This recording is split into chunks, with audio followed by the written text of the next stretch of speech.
All right, well, maybe we'll kick off, I guess, because that's 5 minutes late already. So thanks for turning up, everybody. Um, yeah, so, oh yeah, as per that agenda, I just stop sharing. Um, so yeah, as usual, I'll begin with an acknowledgement of country, acknowledging the traditional custodians of the lands in which we gather, paying respects to elders past, present, and emerging. Just reminding everybody that we're operating under a covenant, which is the overview of our or what we're doing here at and also our kind of behavioral expectations, I guess. Um, um, is there anyone would like to introduce themselves? Anyone new that hasn't um, been along before or introduce themselves? Now's a chance to jump on the mic and say hi. Hello, I'm Marcus. Cooper and I met a while back at DevCon in Chiang Mai. I was new to the whole Web3 stuff, but found the whole this whole project super fascinating. And now I actually work in DeSci specifically. I'm facilitating a fellowship on sort of transdisciplinary knowledge. Thinking about because I think DeSci is pretty like most Web3 things. There's a lot of builder infrastructure tooling focus. And I think one of the things that the space could really benefit from is who are the other folks already kind of working on the fringes of knowledge, doing sort of like the philosophy work as to like what's the ethos we're building towards. And a lot of that is happening in things like indigenous land management, like arts publishing, and really looking to those folks. And yeah, we're running a 1 year sort of interdisciplinary fellowship um, that will incubate some projects, just give some time and community for people to think about this stuff. So it's always good to see another like community-centered project, and like the work that Cooper's been doing is quite exciting, but just like more physical slash not real, but more, I guess more like surround infrastructure up to like how we do the inquiry and the thinking and what does that mean to be in community really, rather than just saying like here's a tool and here's an affordance, it'll work itself out. So yeah, happy to be here. Yeah, and great that you came. Thanks a lot. Thanks a lot, Marcus. It's good to see you here. Um, I've just posted the agenda in the chat. So if you want to, it'd be great to like share the link of that group that you mentioned.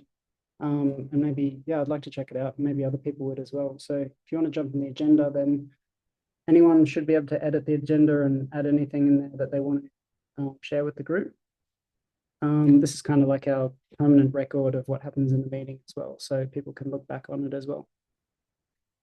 Cool. Thanks for the intro. Anyone else want to jump in and say hi before we kick off?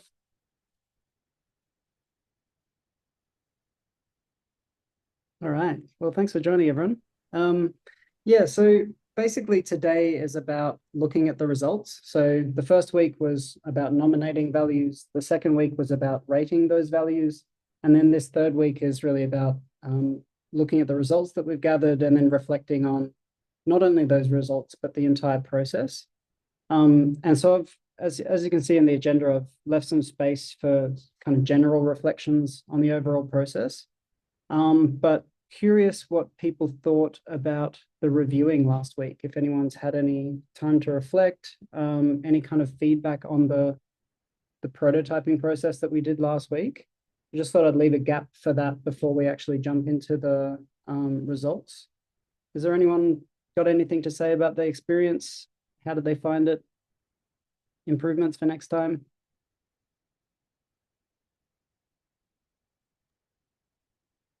We certainly learned something about people's different ways of processing and extrapolating sort of information. And I jumped in and just started like going boom, boom, boom, boom, boom, and making probably not well thought out enough. I was just looking at the amount of data that we had to work through in a 1 hour meeting and was thinking like we'd better, get to it. And other people were very much more considered in their process and wanted to write about the how they made their decisions and everything. And it was probably just an interesting reflection on, yeah, different ways that people want to contribute and how that's going to work and how we weight and value that. Yeah, absolutely. I think it was a great conversation to have because it brought up, yeah, different ways of adding value to a project. Some people wanting to be more slow and considered, and other people wanting to jump in, have a go. And the idea, the goal of what we're trying to do here is value all of those different types of contributions fairly. So it's great that we have that diversity, and I think it's going to be an ongoing challenge to address. Yeah, and I think I can loop back on that point at the end as well, because we'll show kind of the leaderboard or like the scoreboard for where we're at, but with many caveats, obviously.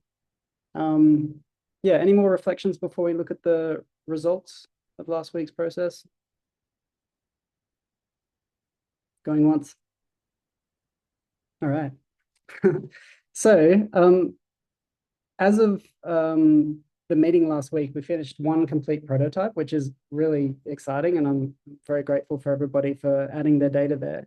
So that was this. Does that change? Can you see the tabs that I'm changing to as I go? Yeah, okay, cool.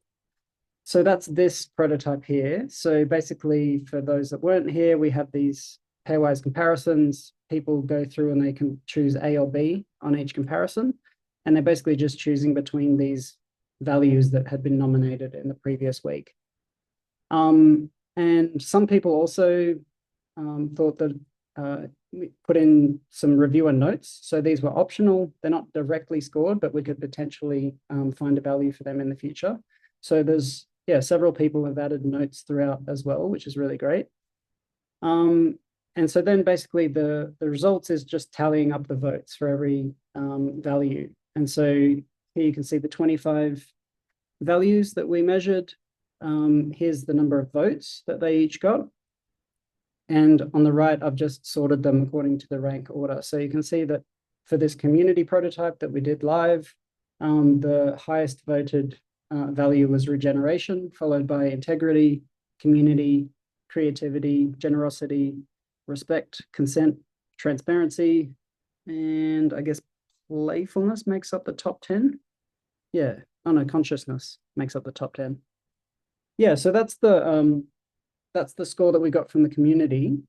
I had only done, I think, 25 or so reviews in that prototype. And we also didn't have representation from Angie because she was driving, or Troy, who couldn't make the meeting. And for full transparency, we've basically kind of named ourselves as OHMcore because we've been guiding this project since the beginning, and we've all three of us have put in considerable time. And that's not to say that other people haven't put in considerable time as well, but we've kind of just been the founding three of this project. And so we thought it would be interesting as a kind of comparison group to do another prototype. Firstly, because more data is better at this point. We need lots of data. Secondly, because looking at different groups within the community can try and work out what values are important to different sub-communities of OHM. And there are going to be cases where different value sets are important for evaluation. So for example, if we're talking about contributions to the core, visioning and the core guiding process of OHM, then it might be more important to listen to the people that are acting in that capacity versus if we've got contributions that are relevant to, say, the broad community, then maybe that's where we want to start listening to the broader community value sets.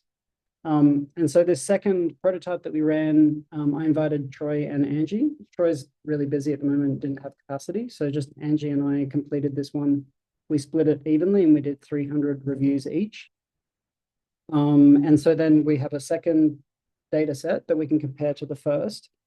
And so here you can see the top 10 were care, consent, integrity, decentralization, respect, regeneration, custodianship, transparency, gifting, and plurality, I think, or maybe gifting is the 10th. So there's like some commonalities, like integrity rated pretty high on both. Both had transparency. Oh yeah, I've amalgamated these over here on this other spreadsheet. Sorry, I should actually link all these in the agenda so you can play along if you want.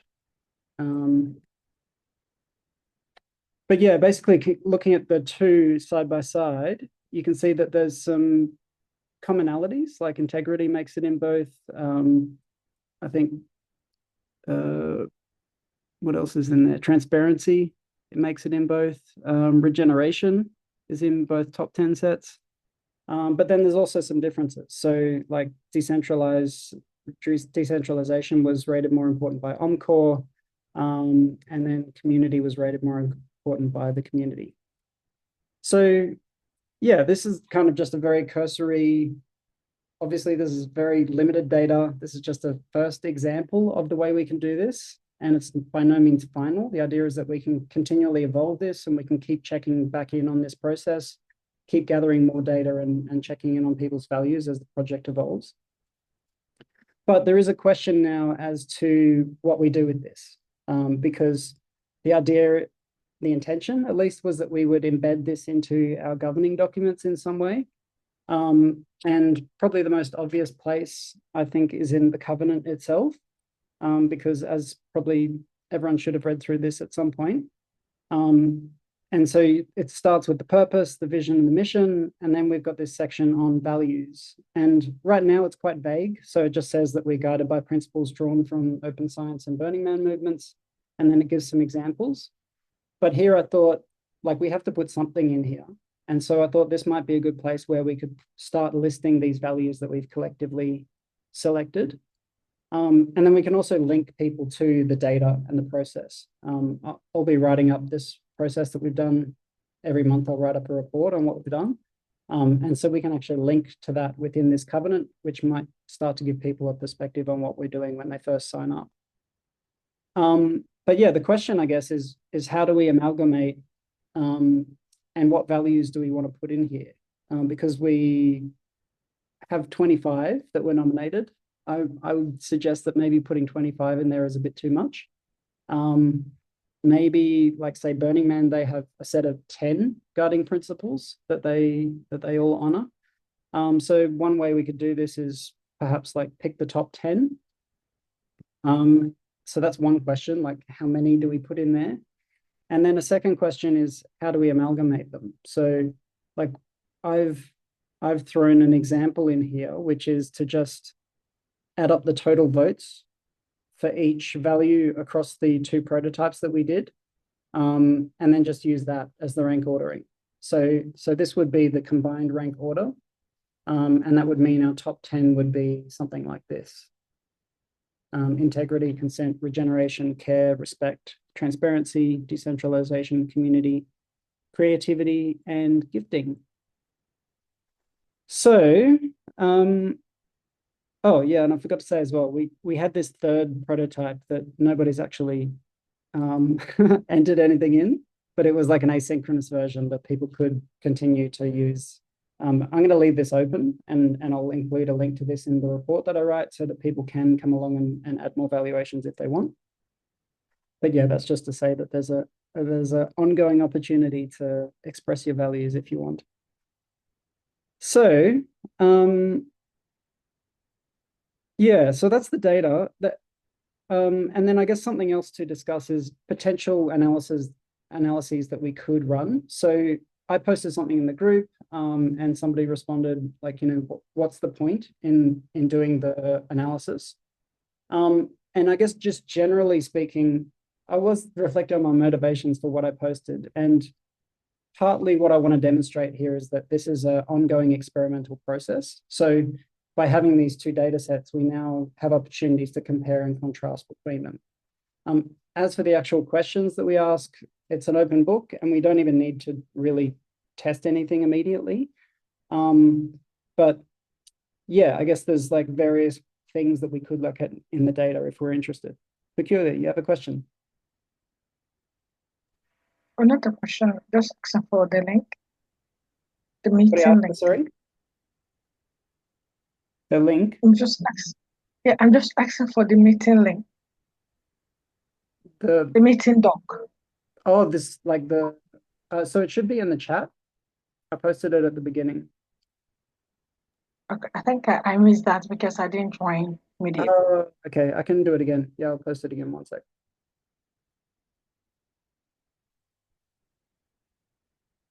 try that one there. Is that what you mean by the meeting link? The agenda?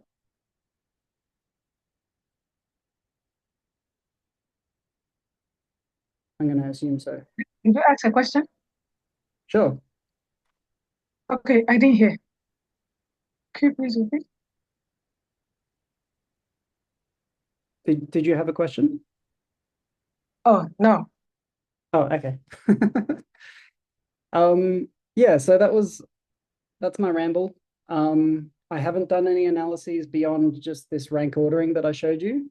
And so, yeah, I guess I'd like to open the floor and see what people think. If people have any reflections on the data that we've seen, any suggestions or ideas for embedding into our documents. Yeah, open it up for discussion. Hi, it's me, and it was me that made the comment of why would you do the analysis? But I think you answered it at the start of the meeting. So at first it's like, why would you divide people based on how they think? Like if we're looking like at a community as a whole. And then I think it sort of settled it for me when you were saying, look, we've got on core and on community, and at different phases, you might be making different decisions that were weighted more on community or core. So it makes sense then you would split it and have these sort of different guiding principles for different groups. And I guess like if it gets bigger, I mean, you can, as you say, there could be different sub communities in there as well. So yeah, just thought I'd voice that and say thank you for clarifying. Yeah, thanks. I didn't want to name you as the person, but yeah, thanks for saying that. And something that I didn't touch on before is potentially these values could become dimensions in the system that we're rating. So at present, we're keeping it very simple. Like, so the ratings that we did were just which is more important to the on mission, and that's because we're talking about values in this case. But in the future, these can be multi-dimensional.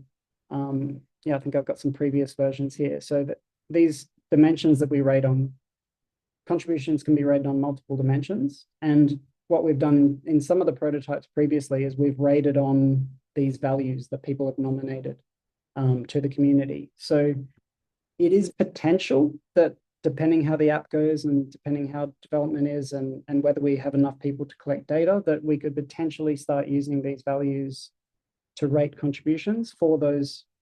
And yeah, that might depend on what kind of subset of the community they're coming from.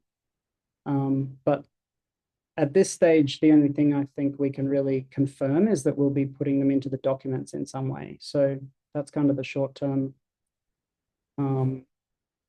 question, what we do. Does anyone have any thoughts on that? Like the top 10, like say if we picked this as the top 10 and then just put those in as examples with a link to this broader data set, would that make sense?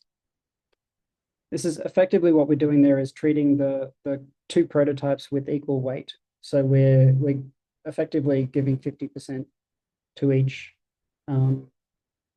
prototype. So obviously that does weight a bit more towards Angie and my responses because we completed more reviews overall. So it's already kind of inherently weighted a little bit towards Encore.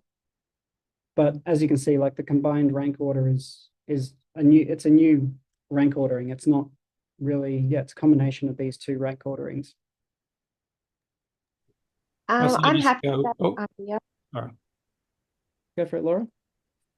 Yeah, I was just saying I'm happy with that idea, especially because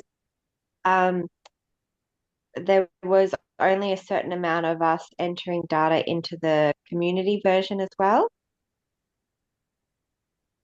So I think, does that make sense? Like it was some people more highly weighted in the community group as well from the amount of responses. Yes. So Yeah, I exactly. think for the moment, it can be reevaluated in the future, but I read through the top 10 and that you've entered there, and I think it's consistent and I think I'd be happy with that. Cool. Yeah, thank you. Yeah. And yeah, as you say, it's there's variable numbers of responses. So some people jumped in and did upwards of 170 in the community prototype, and other people just did 10. So it's entirely participatory and up to people to decide how much they want to have their say. Damien, did you have thoughts as well? I was just going to say I missed the last meeting, but I reckon just go with it. Seems pretty fair, and then you can always refine it later, and with everyone's input as well as it's going along, right? Yeah, 100%. Yeah, that's the idea. So this is really just version 1 of our value list.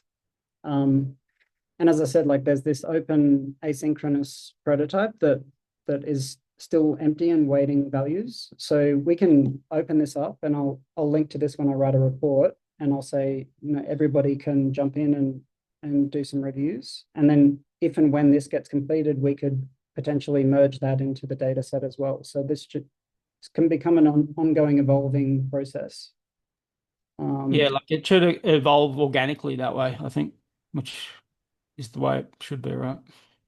Yeah, that's the idea.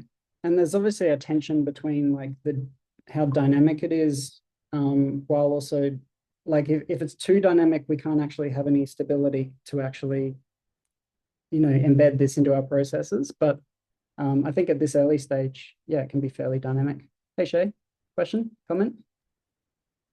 Yeah, I was just going to say the same, that like keeping like a live ranking score on which one is in the top 10 might be a bit cumbersome administratively, but maybe it's something that we come back in 6 months or a year and consolidate the further data that gets contributed to this by new people that join the community and keep it updated. But I think the list is turned out quite really good, and just one caveat is that there could be like duplicates there, like regeneration and sustainability might end up on the list together, or generosity and gifting might end up on the list together. And if that happens, then maybe we deal with it when that arises. But yeah, that was just what I was. Yeah, that's a really good point. Thanks. And I meant to mention that as well, that that's a limitation of what we've done right now. We haven't done any kind of screening or amalgamation across values. We did amalgamate within a value. So if 2 people nominated integrity, we kind of merged their description. But you're right, regeneration and sustainability are very similar. And there's a few others like participation and plurality. They have very similar descriptions, as well as community. So yeah, there's a lot of overlap. And I think this is probably something that we could improve for next time. We could explore ways to try and amalgamate. One way I was thinking is if like multiple, say regeneration and sustainability ended up like really closely ranked next to each other, we could probably just squash them into a single definition. But with this combined top 10, it doesn't really, we don't have too much of that going on. Probably like care and regeneration are probably the most similar kind of values, but they seem fairly orthogonal to me. So yeah, that's a really good point. Thanks, Shay. Any other thoughts or reflections? Regenerative care, can just mix them together. Yeah, I mean, they are kind of speaking about different things. Like regeneration to me is more future focused. It's like it's talking about building an ongoing living process and system that's going to improve the world, really. Whereas care is talking more about compassion towards people and living beings. So they're not, I don't know that they're too similar that we need to merge them. If we want to start looking at merging, we'd have to figure out a process. And yeah, I guess looping back to what Shay said, like this is, I would think the minimum frequency we update this is once a year. So like this year is basically like a year-long cycle where every month we're going to be looking at a new use case of the system. And I suspect what's going to happen is, because we're always going to be looking at the next thing, we're probably going to just leave this, let it lie, and then we'll move on, because there'll be more things to look at and there'll be more questions to be answered. So I suspect probably we'll come back to this next year and go, okay, let's take round 2. But if there's interest in updating throughout the year, we can certainly do that. It just depends on people power and interest. Okay, so that's, I guess, the sort of discussion on how to aggregate and encode. Yeah, I thought I'd open up the floor. Are there any like hypotheses or questions that people might be interested in? Like something that the two that I've thought of just without thinking about it too much, but one is just basically, is there a difference? So I was looking into like ways to compare rank orders, and I think there might be a way that we can compare and just to see whether there is actually a difference between the two samples that we collected. And then another hypothesis that came up during the rating process is that like Angie and I have worked a lot on this project together. And so I guess I feel like we probably are fairly aligned in what we consider to be important to the project. And so that could be potentially a difference between the two. Like we might see more alignment in people that have contributed more to the project over time compared to people that have just arrived and might have a different idea about to other people what the project is about. So that's potentially something that we could explore. But I think I actually take Kathy's point that that probably doesn't really add a lot of value at this point to do that kind of analysis. It was more, I think I was more interested in just showing that this is an experimental system and it's the type of analysis that we can do. But I'd be curious to hear if anyone has any thoughts on hypotheses or questions that might be interesting to explore. Yeah, if anyone has any, please shout out, or you feel free to type into the agenda there. I wonder if you're doing like a year-long cycle towards the end of the year, you could analyze like what people thought was most impactful, like what values they thought were reflected in the activities or something like that. So something in the distance. Yeah, that's interesting. So like, do you mean like people rating values at the end of the year, kind of comparing that to the beginning of the year? Yeah, or even, yeah, kind of like I like that or idea. just, yeah, or just whatever activities we get up to, like, you know, what values did you see? What values were helpful? Lots of questions. But yeah, sort of reflective, something reflective. Yeah, that could be really good, like a priori and post hoc analysis. Like, did things plan out the way that we thought they would, or were values as important as we thought they were at the beginning?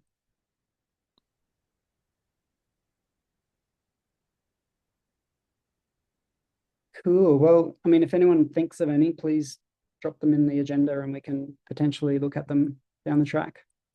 So I think we've decided that we're okay with the average. Does the top 10 sound like a good idea? I don't know, it just seems like an easy number.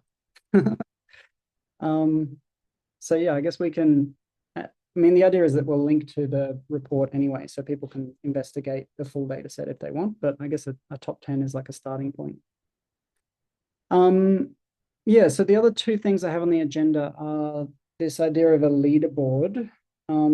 This might be controversial, I'm not sure, but the bigger vision and plan for this year is that you can think of it like we're playing a game, and the game is intended to reward people that provide value to the community, but also reward people that recognize value. So it's kind of, there's two sides to the game that you're playing. And right now, because we're just starting this new series, we don't have measures of the value that people have added, but we will get there as we go. And so what I've created is just a little,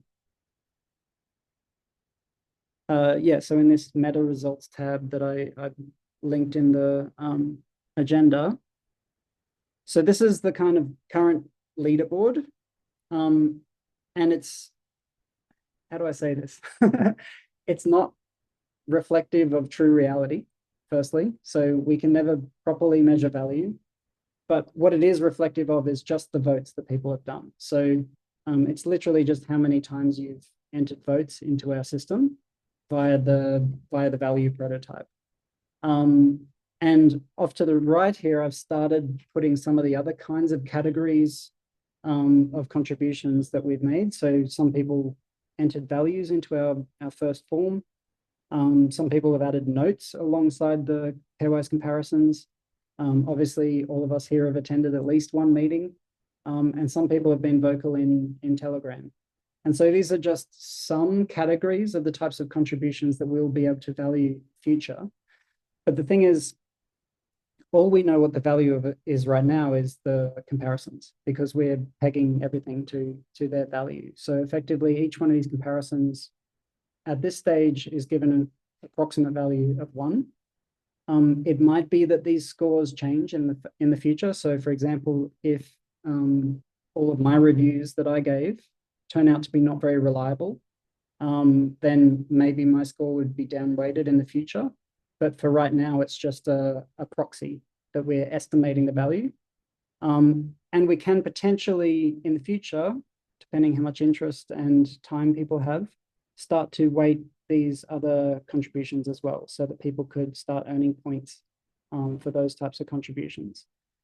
But the general idea is that this takes quite a while, as you've seen, like clicking through spreadsheet cells, it takes a long time. Whereas the app will be much more fluid, it will be much more dynamic. So we'll be able to collect a lot more data. And so when we have the app, we'll be able to, I think, more efficiently calculate the value of these contributions. So I guess all of this is to say that this is a leaderboard. It's not actually accurate. It's a sort of a proxy for the value that people have added.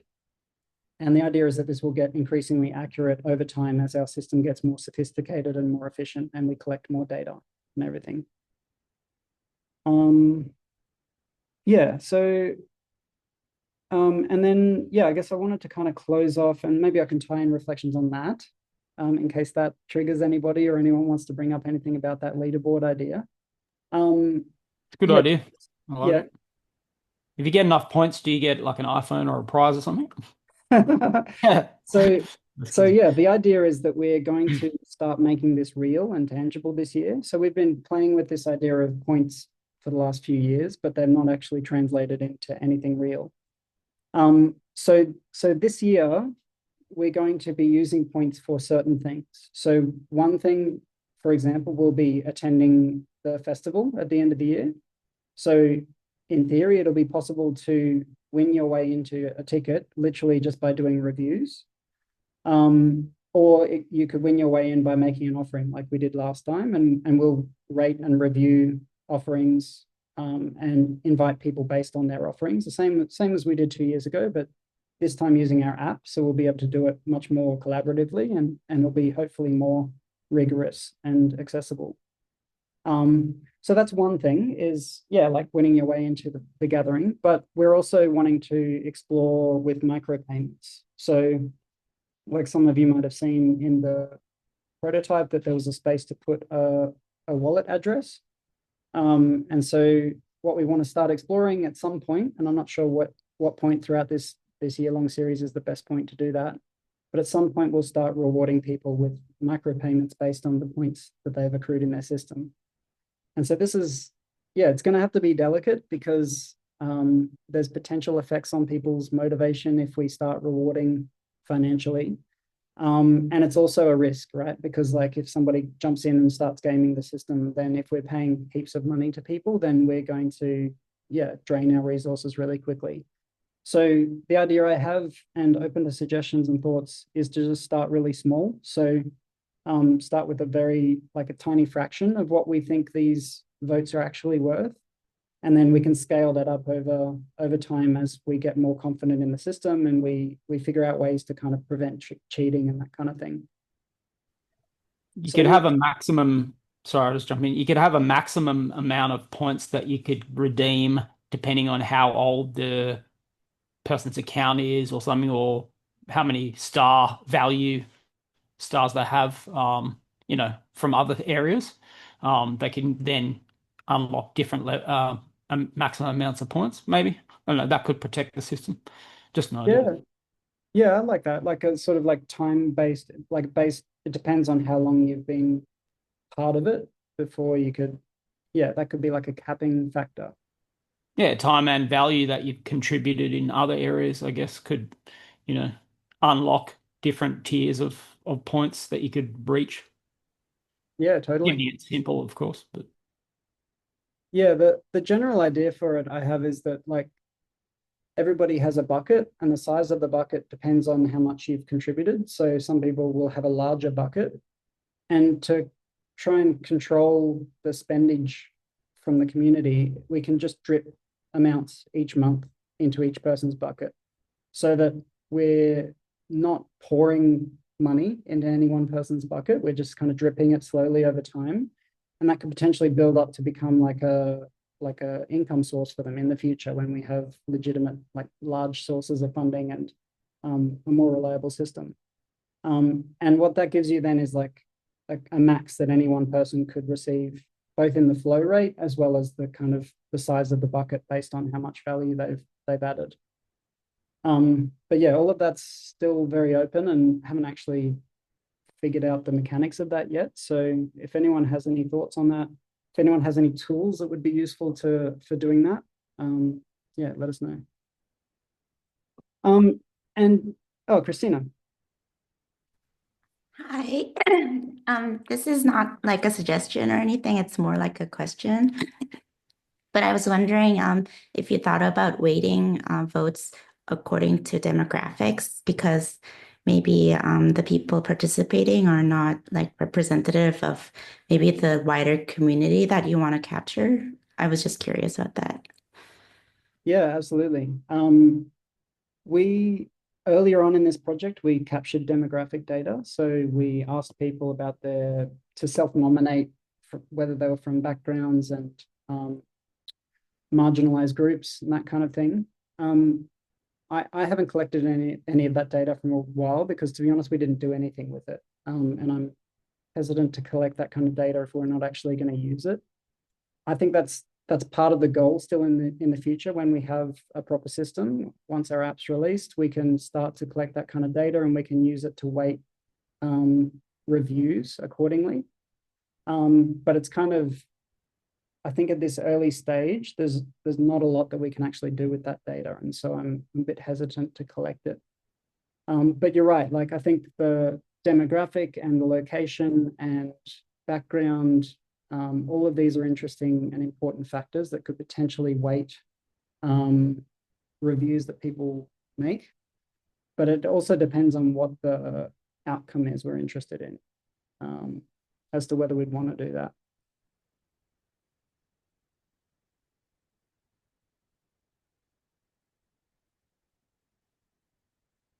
Any other, yeah, so any other general reflections? So we're at kind of time, but basically the idea is that we're doing like a monthly series. This is the last meeting of this monthly series. Next month, we'll move on to a new series. I had this idea that might annoy some people that we would follow the new moon cycle every month. And so this means that the day changes each month. It's kind of annoying for people that can only make Monday, and I apologize to those of you that can't make Wednesday for the next series, but what it does is makes it open and available to people that can't make Monday and can make Wednesday next time. So I would welcome any feedback on that. If that's really annoying, let me know. And also just general reflections on the process that we've been adopting. So we've been using Luma. We've been sharing recordings. We've been recording each meeting and sharing on YouTube. If that's, I'd be curious to know if that's okay. Well, I presume it's okay because we signed a covenant saying that we'd make everything available. But if that would be making people feel less comfortable about sharing, that would be something that would be good to know, because there is the option that we don't share these as well. So yeah, that's on the hour. I think I'll let people sign off if they want to, but I'd really appreciate like feedback. So if people are happy to stick around, then that'd be really useful to me.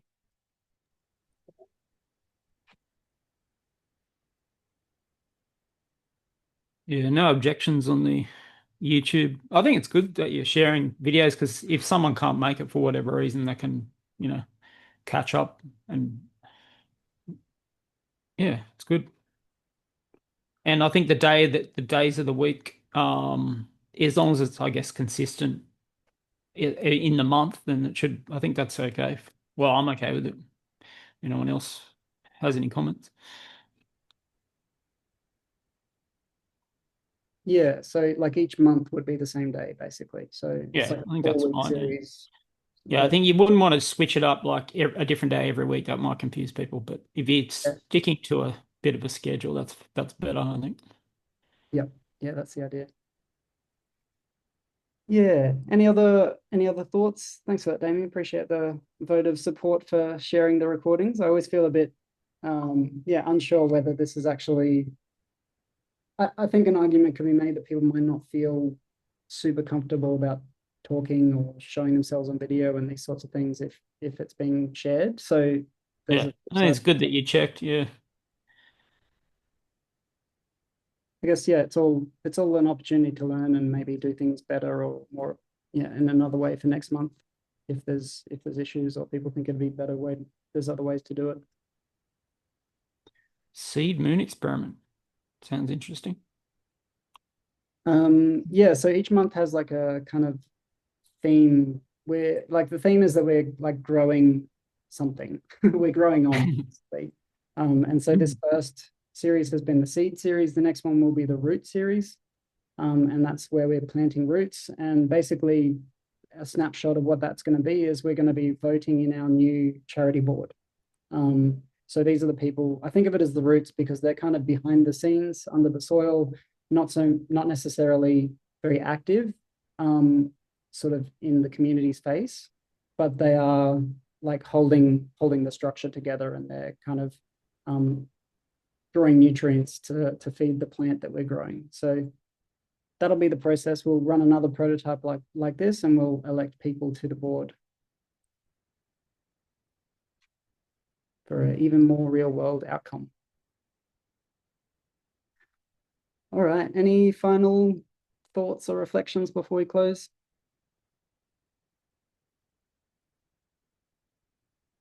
We've had a few drop off already, so maybe we should just call it there.